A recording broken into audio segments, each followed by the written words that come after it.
खबर वाराणसी उत्तर प्रदेश से। All India LIC employees federation के शीघ्र पदाधिकारी की मीटिंग संपन्न, जिसमें कॉमरेड व्यान विश्वम सांसद राज्यसभा सांसद की अध्यक्षता में आयोजित की गई। बैठक में राष्ट्रीय महासचिव कॉमरेड राजेश कुमार ने बताया कि उत्पाद नहीं बल्कि साख बेचते हैं। बीमा धारकों के विश्वास को बनाए रखना उनकी पहली जिम्मेवारी होती है। राजेश कुमार ने कहा कि बीमा कर्मियों का वेतन पुनरीक्षण माह अगस्त से लंबित है, किंतु एलआईसी प्रबंधन ने अभी तक इस मामले पर कोई पहल नहीं की है। एलआईसी कर्मियों में आक्रोश है। यदि एलआईसी प्रबंधन ने अतिशीघ्र वेतन पुनरीक्षण नहीं किया तो फाउंडेशन संघर्ष करने के लिए बाध्य होगा, जिसकी जिम्मेदारी एलआईसी प्रबंधन की होगी। टाइम टीवी न्यूज चैनल के लिए Rohit Seth, Varanasi. Kumar Srivastava, vice president all India LIC employees federation.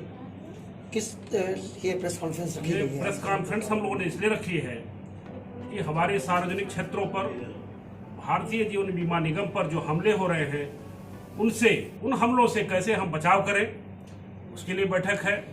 हमारा वेतन पुनरीक्षण अगस्त 2022 से लंबित है, उसके लिए है। हमारे डेली वेजर्स जो दैनिक श्रमिक भोगी हैं हमारे, उनका एक्सप्लॉयटेशन, ह्यूज एक्सप्लॉयटेशन है, उनको नियमित कराने के लिए है। साथ ही साथ all India LIC employees federation की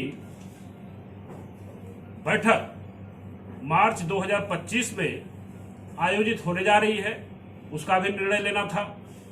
हमारे साथियों के लिए जो पेंशन अपडेशन का मामला है, भारतीय जीवन बीमा निगम के अंतर्गत जो 28 जून 1995 को पेंशन हमारी लागू हुई, लेकिन उसके उपरांत ना तो डीए का न्यूट्रलाइजेशन हुआ, ना तो हमारा पेंशन का अपडेशन हो रहा है।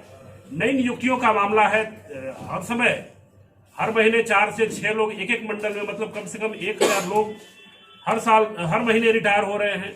हम चाहते हैं कि अतिशीघ्र हमारे तृतीय एवं चतुर्थ श्रेणी कर्मचारियों की नियुक्ति हो। एलआईसी के फंड का जो इन्वेस्टमेंट है वो बिल्कुल अच्छा है, बेहतरीन है। एलआईसी बेहतरीन काम कर रही है, हमें और बेहतरीन काम करने की आवश्यकता है।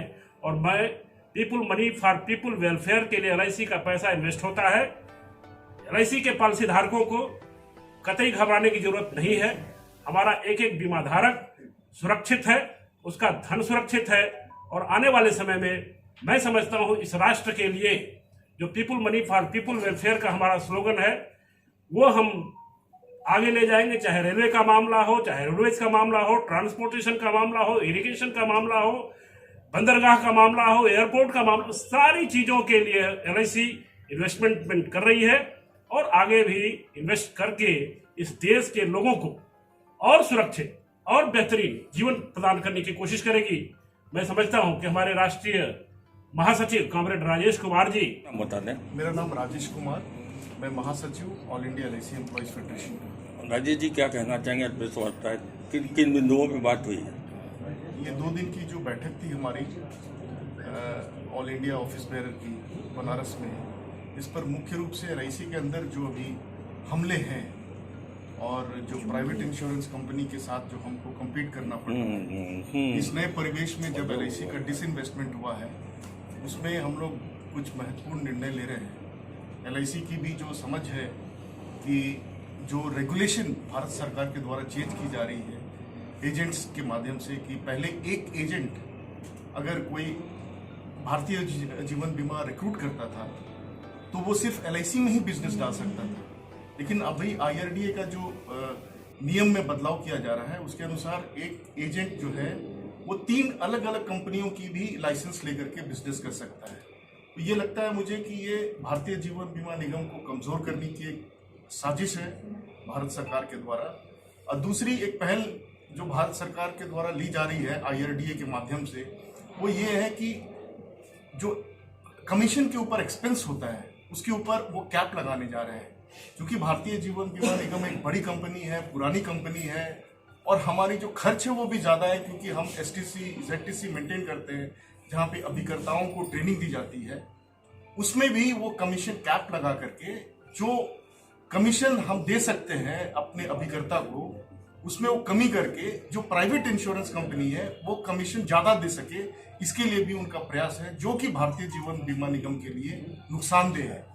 इन्हीं सब बिंदुओं के ऊपर हम लोग चर्चा करके My name is Binoy Vishwam, Member of Parliament. Sir ये बता दें कि आज प्रेस कॉन्फ्रेंस किस लिए है?